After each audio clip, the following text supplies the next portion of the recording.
देखो बेटा question number 5 क्या कर रहे हैं, वह अनुपात ज्ञात कीजिए। इसमें भी क्या ज्ञात करना है, अनुपात ज्ञात करना है। ध्यान से स्टेटमेंट पढ़नी है।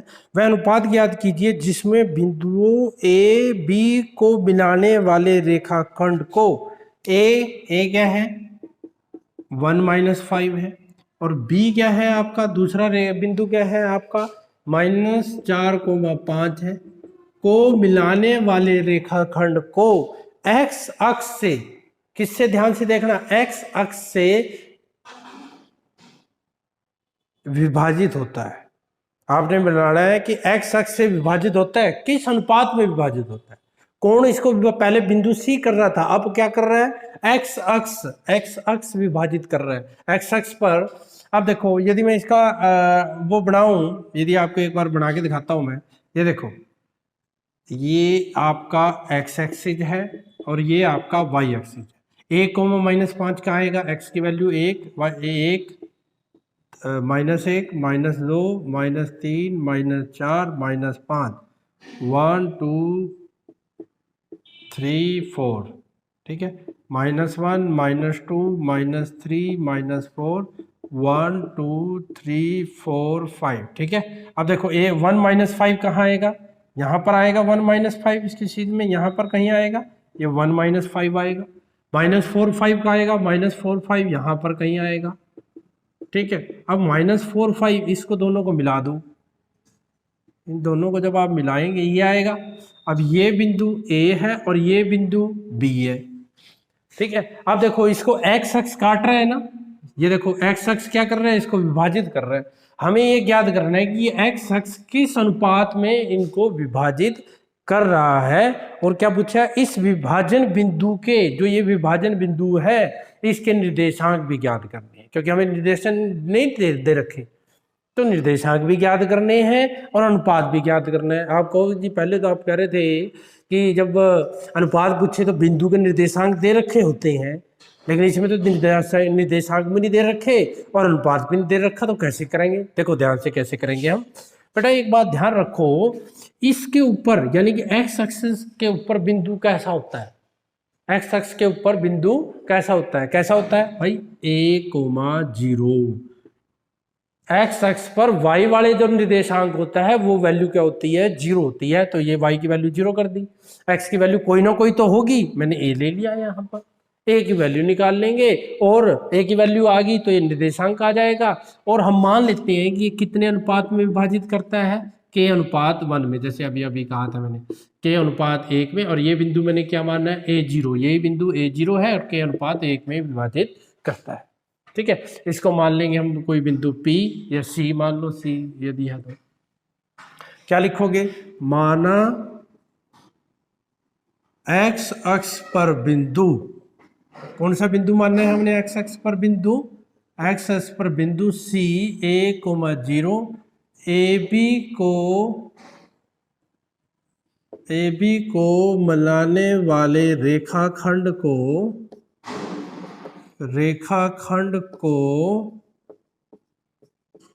कितने, k अनुपात 1 में विभाजित करता है। हम मान लेते हैं कि कितने अनुपात में विभाजित करता है, k अनुपात 1 में विभाजित करता है, ये मान लिया, ठीक है। ये बिंदु C है। अब देखो क्या करेंगे, बिल्कुल सिंपल जैसे पहले किया था, बिंदु C के निर्देशांक, बिंदु C के निर्देशांक, उसका फार्मूला लगाओ। बिंदु C के निर्देशांक का क्या फार्मूला था, वही फार्मूला, इधर मल्टीप्लाई कर दो, इसका इधर कर दो मल्टीप्लाई, यही फार्मूला था। मल्टीप्लाई करो, k की -4 से करेंगे, k की मल्टीप्लाई -4 से, प्लस 1 की मल्टीप्लाई 1 से, divide by k + 1 is equal, sorry comma. अब k की, अब पहले तो x वाले निर्देशांक यूज किया, y वाले करेंगे, k की 5 से करेंगे तो 5k हो जाएगा, 1 की -5 से प्लस 1 की मल्टीप्लाई -5 से, डिवाइड बाई क्या हो जाएगा, k + 1, ठीक है भाई। और ये किसके इक्वल दे रखा है, ये भी बिंदु C के निर्देशांक है, ये भी a,0 भी बिंदु C के निर्देशांक है, ये भी तो यही था, जैसे हमने वहां लिया था यहाँ भी हम वैसे ही करेंगे। अब देखो इसको कैसे करेंगे, अब सोल्व करते हैं इसको। यहाँ मल्टीप्लाई करो तो क्या देगा, -4k, k की 1 से करेंगे 1/k + 1, ध्यान से देखना, कोमा, यहाँ करेंगे 5k, 1 की -5 से करेंगे -5k + 1 इज इक्वल टू किसके है a,0 के। अब देखो वही काम करेंगे, मैंने कहा था ये दोनों निर्देशांक जब बराबर है तो आप क्या करोगे, x वाले को x के बराबर, y वाले को y के बराबर रखेंगे। तो यानी कि ये इसके बराबर आ जाएगा, ये इसके बराबर आ जाएगा, यानी कि -4k + 1 k + 1 वो तो किसके बराबर आ जाएगा a के, 5k - 5k + 1 वो किसके बराबर आ जाएगा 0 के बराबर आ जाएगा। इससे k की वैल्यू आ जाएगी, k की वैल्यू इसमें पुट कर देना, a की वैल्यू आ जाएगी, सिंपल। तो क्या करेंगे यहाँ से, देखो कैसे सोल्व करेंगे, क्रॉस मल्टीप्लाई, वही इस चीज से मल्टीप्लाई करेंगे। 0 के नीचे क्या होता है 1 होता है, ध्यान रखना। 0 की जी इससे 0 की k + 1 से करेंगे, 0 की किसी से गुणा करते हैं तो क्या आ जाता है 0 ही आ जाता है। इसको उठा के उधर ले जाओ तो 5k = क्या आ गया 5, k की वैल्यू क्या आ गई 5 / 5, 5 क्या आ गई 1 आ गई। k की वैल्यू क्या आ गई 1 आ गई। तो a की वैल्यू क्या आएगी, यहाँ से a क्या आएगा, a की वैल्यू यहाँ से वैल्यू पुट कर दो इधर, -4 × 1 + 1 1 + 1, तो a की वैल्यू क्या आ गई -4 + 1 / 1 + 1 क्या आ गया 2, तो ये आ गई -3/2। तो किस अनुपात में विभाजित कर रहा है, 1 आया 1/1, यानी कि 1:1 में विभाजित कर रहा है, यानी कि वो मध्य बिंदु है। और दूसरा क्या है आपका, अनुपात में विभाजित कर रहा है, और दूसरा बिंदु कौन सा है सी क्या आया a की वैल्यू -3,0 आ गई। तो इसलिए आप लास्ट में क्या लिखोगे, ये स्टेटमेंट समझ आ गई थी, लास्ट में बता देता हूँ, दोबारा से बता देता हूँ। इसने कहा था कि जो x अक्ष है किस अनुपात में विभाजित करेगा, हमें x अक्ष के ऊपर कौन सा बिंदु मान लिया 1,0 मान लिया, 1,0 किसी अनुपात में है k/1 में मान लिया हमने, ठीक है। तो यहाँ ऐसे लिख लिया, उसके बाद विभाजन सूत्र से लगा दिया फार्मूला, उसके निर्देशांक निकाल लिए, ये इसके बराबर रख दिए, दोनों को सोल्व कर लिया। अब लास्ट में अपने वो लाइन भी तो लिखनी है, ठीक है, 1,0 था, क्या लिखोगे, अतः बिंदु C, दोबारा से वही बिंदु C क्या है आपका -3/2,0, अतः बिंदु C AB को मिलाने वाले रेखाखंड को 1:1 में विभाजित करता है। आपने यही निकाला था कि किस अनुपात में विभाजित करता है, तो ये कौन से अनुपात में आ गया 1:1 में विभाजित करता है, यही हमने ज्ञात करना था, ठीक है बेटा। ये था क्वेश्चन नंबर 5। अब ध्यान से देखो क्वेश्चन नंबर 6 बहुत इंपॉर्टेंट है, देखो ध्यान से क्वेश्चन नंबर, देखो बेटा क्वेश्चन नंबर 6 क्या कहता है, यदि बिंदु, अब यहाँ ध्यान रखना यह बिंदु दे रखे हैं 4, 1,2, 4,y, x,6, 3,5, इसी क्रम में लेने पर एक समानांतर चतुर्भुज के शीर्ष हों, किसके हैं ये शीर्ष, समानांतर चतुर्भुज के शीर्ष हों, तो x y का मान ज्ञात कीजिए। बेटा ये देखो समानांतर चतुर्भुज हमने बना ली, अभी बताता हूँ, ये a है, b है, c है, d है, इसी क्रम में लेना, ध्यान रखना। कई बच्चे क्या करते हैं a b c यहाँ लिख देते हैं, गलत है, क्रम क्या है a b c d। अब a क्या दे रखा है आपको, ठीक है, a दे नहीं रखा, अपनी मर्जी से उसको मान लेना है 1,2, ये है 4,y, ठीक है, c जो हम मानेंगे वो क्या है x,6, ठीक है, और ये है 3,5, ठीक है। ये कौन सी चतुर्भुज है, समानांतर चतुर्भुज है, कौन सी चतुर्भुज है ये आपकी समानांतर चतुर्भुज है।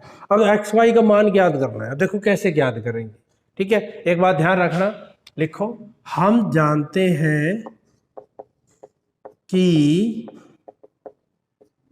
समानांतर चतुर्भुज के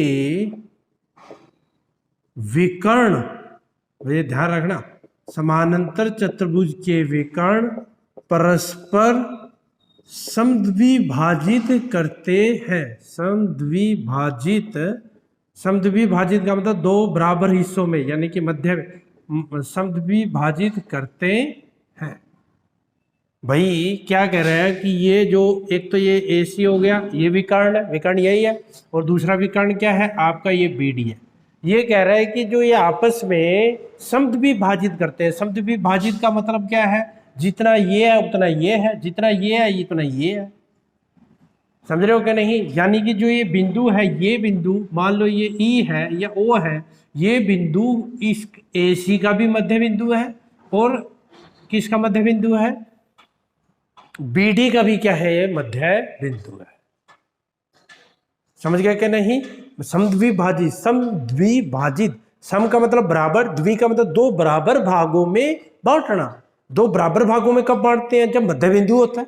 भाई समद्विभाजित का मतलब जितना इधर है उतना ही इधर है, जितना इधर है उतना ही इधर है। तो हम क्या करेंगे, और दोनों के निर्देशांक यही है, यानी कि दोनों के निर्देशांक निकाल लेते हैं, AC का भी मध्य बिंदु का और BD का भी मध्य बिंदु का, दोनों को क्या रख देते हैं, बराबर। तो लिखो यहाँ AC के मध्य बिंदु का निर्देशांक, और यहाँ क्या लिखोगे, BD के मध्य बिंदु का निर्देशांक। ये मतलब वो विकर्ण है, ये मध्य बिंदु का निर्देशांक,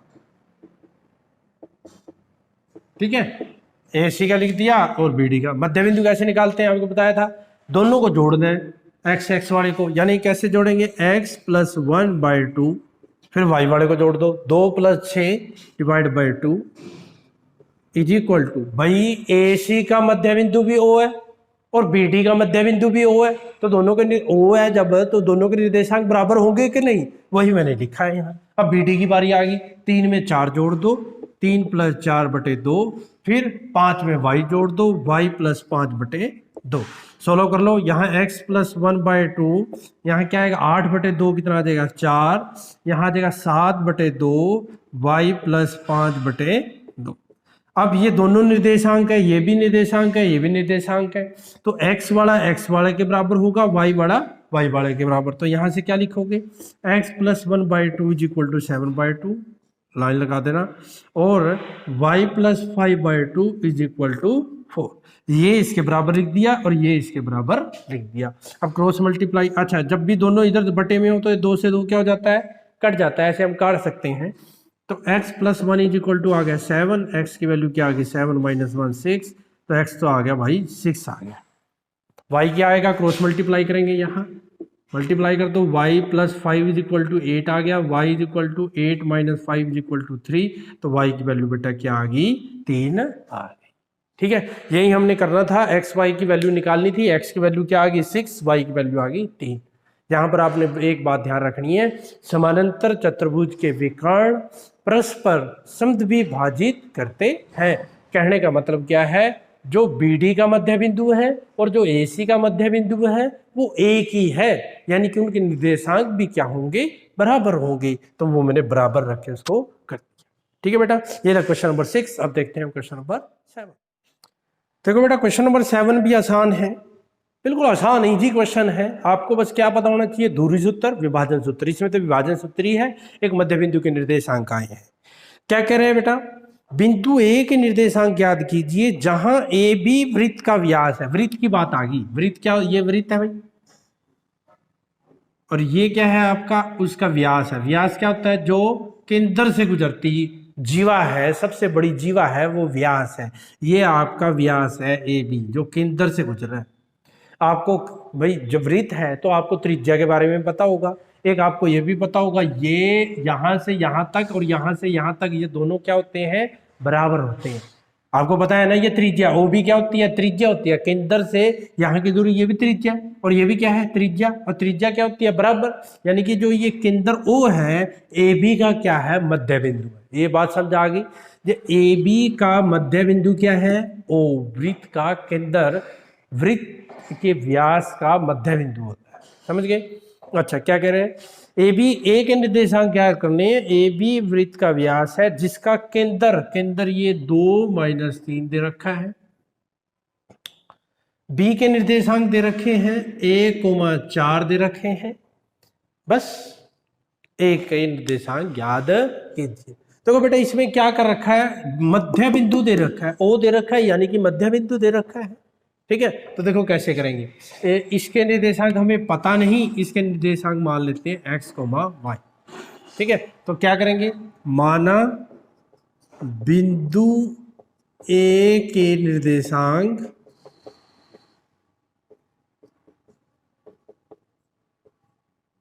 x, y है। ठीक है, और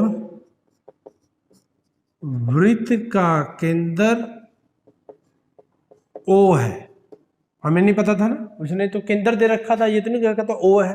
ठीक है, अच्छा वृत्त का, हम जानते हैं कि